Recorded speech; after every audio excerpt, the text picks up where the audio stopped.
السلام علیکم ورحمۃ اللہ وبرکاتہ۔ نحمدہ ونصلی علی رسولہ الکریم۔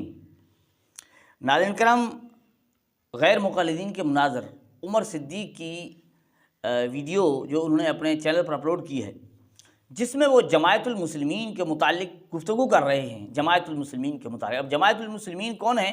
یہ وہی ہیں جو خود غیر مقلدین ہی کی طرح کہتے ہیں کہ بھئی ہم قرآن و حدیث کو مانتے ہیں۔ ہمارے نزدیک کسی امتی کا قول، کسی امام کی بات، کسی بزرگ کی بات، کسی عالم مولوی کی بات ہمارے لیے کوئی حجت نہیں ہے۔ ہم فقط اللہ کا قرآن دیکھتے ہیں، رسول اللہ کا فرمان دیکھتے ہیں، اطیعوا اللہ و اطیعوا الرسول۔ جس طرح یہ کہتے ہیں کہ اہل حدیث کے دو ہی اصول، اطیعوا اللہ و اطیعوا الرسول۔ تو یہ جماعت المسلمین وہی ہیں جو یہ بات کہتے ہیں، اب ان کے متعلق گفتگو کر رہے ہیں۔ اچھا، اس گفتگو کے دوران ہمیں جو بات سمجھنے میں آئے گی نا، وہ بڑی بات یہ ہے کہ غیر مقلدین اکثر کہا کرتے ہیں دیکھیں بھائی ہم تحقیق کر کے یہاں پہنچے ہیں۔ کہاں پہنچے ہیں؟ جو کوئی غیر مقلد بن جاتا ہے نا، اللہ جسے جو کوئی گمراہ ہو جاتا ہے اسے کون سمجھا سکتا ہے؟ تو جو غیر مقلد بن جاتا ہے تو وہ کہتا ہے کہ بھئی میں تحقیق کر کے حق پر پہنچا ہوں، یہی حق ہے، یہاں آ کر پہنچا ہوں۔ اور دوسرے جس طرح یہ عبد الصبور وہ کہا کرتے تھے نا کہ بھائی بہت سارے یعنی مسالک تبدیل کرا کر آ کر جو ہے نا یہاں حق پر پہنچا، اب حق کو پہچان لیا۔ اب حق کو پہچاننے کے باوجود اب جب بندہ حق کا متلاشی تھا، حق کو تلاش کر کے حق کو پایا ہے تو اب اسی پر ہی ڈٹا رہے گا نا۔ لیکن اس کلپ کے اندر ہمیں یہ پتہ چلے گا کہ غیر مقلد یہ جو کہا کرتے ہیں کہ بھئی دیکھیں فلاں تو لوگوں کو دکھاتے ہیں ویڈیو کلپ، دیکھیں فلاں کوئی دیوبندی تھا، کوئی بریلوی تھا، کوئی شیعہ تھا، کوئی کیا تھا، وہ جو نا اس نے مسئلہ کے حق قبول کر لیا ہے۔ لیکن یہ نہیں بتایا کرتے کہ بھئی یہ نہیں بتاتے کہ اہل حدیث میں سے، غیر مقلدین میں سے کتنے اس مسئلہ کو چھوڑ کر قادیانی بن چکے ہیں، شیعہ بن چکے ہیں۔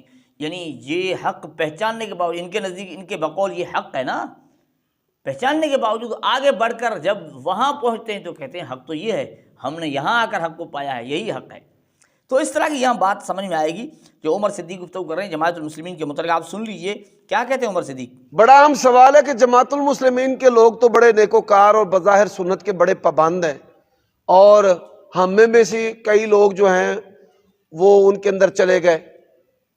اچھا، ہم میں سے کئی لوگ ان میں چلے گئے، ہم میں سے یہ خود مناظر ہیں غیر مقلدین کے، اہل الحدیث کہلانے والوں کو مناظر ہیں، مان رہے ہیں کہ ہم میں سے کئی لوگ ان میں چلے گئے۔ کہاں چلے گئے؟ جماعت المسلمین میں چلے گئے۔ اب غیر مقلدین میں سے کئی لوگ، اہل الحدیث کہلانے والے کئی لوگ جماعت المسلمین، اب یہاں یعنی حق جو کہتے تھے نا حق یہی ہے، تو وہاں پہنچ کر اس چیز کو حق مان رہے ہیں کہ تو یہ حق یہی ہے۔ آگے بڑی درست ہے۔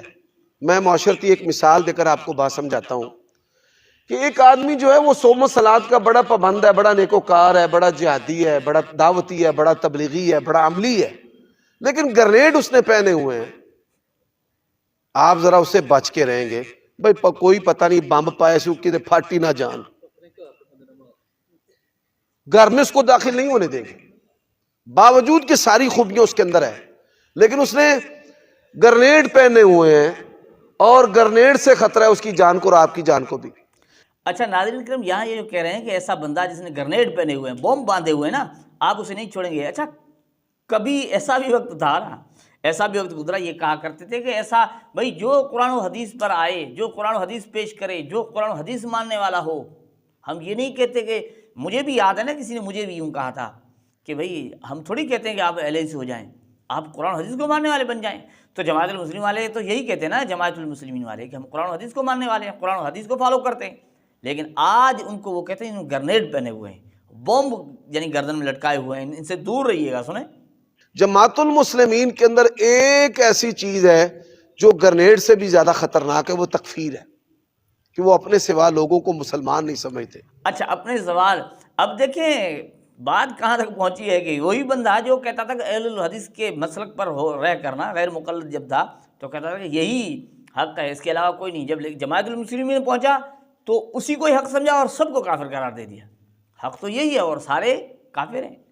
اب آپ اندازہ لگائیں کتنا بڑا لوگوں کو دھوکہ دیا کرتے تھے کہ بھائی ہم میں سے کوئی بندہ وہاں نہیں جاتا، ہماری طرف تو بہت سارے آ رہے ہوتے ہیں، یہ چھپایا کرتے تھے اور کہتے تھے حق تو یہی ہے، لیکن آگے جو بڑھ کر وہاں پہنچتے تو کہتے نہیں حق تو یہ اور سارے کافر ہیں۔ یہ جو چیز ہے نا، یہ توقیفی عمل ہے.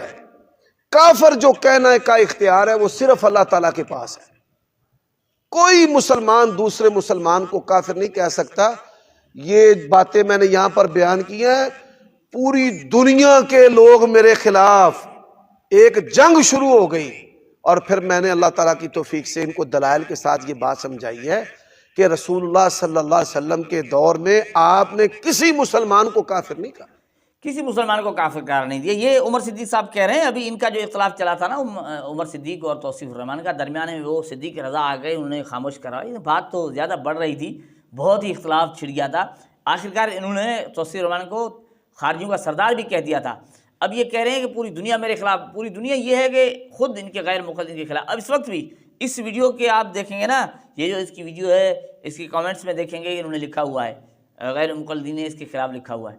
اب غیر مقلد اس کو گمراہ مان رہے ہیں، یہ خارجیوں کا سردار انہیں قرار دے رہے ہیں، اور ان میں سے جو نکل کر جماعت المسلمین میں جا پہنچتے ہیں وہ ساروں کو کافر قرار دے رہے ہیں، اور لوگوں کو یہ دھوکہ دیتے ہیں کہ بھئی صرف حق پر ہم ہیں. لوگ ہماری طرف آتے ہیں، جب حق کو پہچان لیتے ہیں تو وہ حق کو قبول کر لیتے ہیں. تو ناظرین یہ ایک قسم کا دھوکہ ہے. حالانکہ دین کو سمجھنا، ماہرین دین کے بغیر قرآن و حدیث سے مسائل اخذ کرنا کسی عام بندے کے بس کی بات نہیں ہے. ضروری ہے کسی دین کے ماہر کی پیروی میں دین پر عمل کیا جائے. اللہ جل جلالہ ہمیں ان غیر مقلدین کی حقیقت کو سمجھنے کی توفیق عطا فرمائے. یہ ہے حقیقت.